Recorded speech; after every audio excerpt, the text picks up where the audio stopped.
दोस्तों अगर आप भी क्रोम ब्राउजर को यूज कर रहे हो अपने एंड्रॉइड 11, 12, 13, 14 वर्जन के अंदर, तो अब आपको अपडेट कर लेना चाहिए, क्योंकि इंडियन गवर्नमेंट ने वार्निंग दी है कि इसके अंदर रिस्क है आपके ऊपर डॉस अटैक का, और इसके अंदर आप अपनी इमेज, वीडियो, कॉन्टैक्ट्स वगैरह खो सकते हो, और इसी के साथ साथ आपके डिवाइस को यूज भी किया जा सकता है किसी और वेबसाइट पे आपको डाइवर्ट करने के लिए। मान लो आप कभी कभार कोई वेबसाइट ओपन करते हो तो कोई और पॉपअप ऐड आ जाती है, जिसके बाद में आप किसी और वेबसाइट पे चले जाते हो, तो उसी तरीके से आपको यूज किया जा सकता है। आपको याद होगा टूथब्रश वाला एक हैक, जिसके अंदर 30 लाख टूथब्रश एप्लीकेशंस को हैक करने के बाद में उसका ट्रैफिक कहीं और भेज दिया गया था, जिसके बाद में जिस वेबसाइट के ऊपर भेजा था वो ही शट डाउन हो गई, क्योंकि उनके पास में उतना बैंडविड्थ नहीं था, उतना ज़्यादा कह लो स्टोरेज नहीं थी कि भैया एक बार में वो संभाल पाए इतना ज़्यादा ट्रैफिक, जिसकी वजह से उनको शट डाउन करनी पड़ेगी अपनी वेबसाइट और उनका लाखों का नुकसान हो गया। तो इसी तरीके से आपको यूज़ करके दूसरों का नुकसान करवाया जा सकता है, तो उससे अच्छा है कि आप अपने आप को अपडेट कर लो। दोस्तों इथियोपिया दुनिया की पहली ऐसी कंट्री बन चुकी है जिन्होंने पेट्रोल और डीजल की कार के इंपोर्ट को पूरी तरीके से बैन कर दिया। इन्होंने कहा है कि अगर हमारी कंट्री के अंदर कोई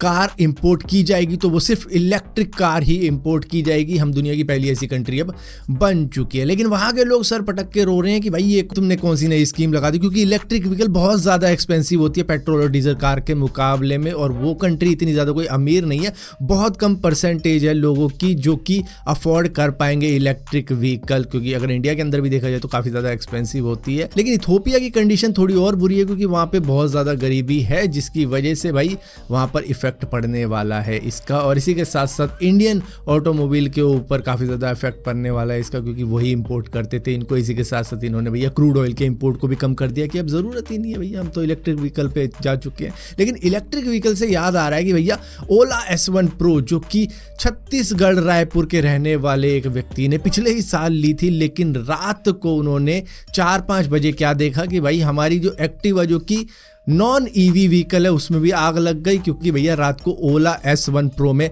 आग लग गई थी, जो कि इलेक्ट्रिक व्हीकल है, और उसने सभी आजू बाजू की स्कूटर में आग लगा दी, और ये घर वाले बाल बाल बचे हैं, क्योंकि इनकी बिल्डिंग में भी आग लग गई थी सिर्फ इस इलेक्ट्रिक व्हीकल की वजह से। और इसी वजह से काफ़ी ज़्यादा डर लगता है इलेक्ट्रिक व्हीकल लेने में। हालांकि लगती बहुत ज़्यादा अच्छी है कि भाई ले लेंगे तो मतलब काफ़ी ज़्यादा ट्रैवल कॉस्ट हमारी कम हो जाएगी, इधर उधर जाना होगा तो इसी से चले जाया करेंगे, लेकिन भाई वो एक जो डर बैठा रखा है ना इन्होंने, वो जा नहीं रहा। और मुझे तो ऐसा लगता है इनके डिज़ाइन के अंदर ये भी होना चाहिए कि भाई जो एक फायर एक्सटिंग्विशर होता है ना, पहले तो वो था कि भैया वो दे दिया, अगर वो देते भी हैं, लेकिन क्या करना चाहिए इन्हें अपनी बैटरी के आसपास में जो फायर एक्सटिंग्विशर के अंदर जो कंटेंट होता है वो टाइट पैक करके रखना चाहिए, कि भाई हल्की सी भी चिंगारी उठे या आग लग जाए तो भैया वो जले और एकदम से ढक बम की तरह वो फट जाए, और उसके बाद में चारों तरफ वो जो मटेरियल फैल जाता है जब फायर एक्सटिंग्विशर से डालते हैं, उस तरीके से आग रुक भी सकती है। दिमाग लगा है, करने वाले कर लेंगे। जिस तरीके से फार्मर प्रोटेस्ट के अंदर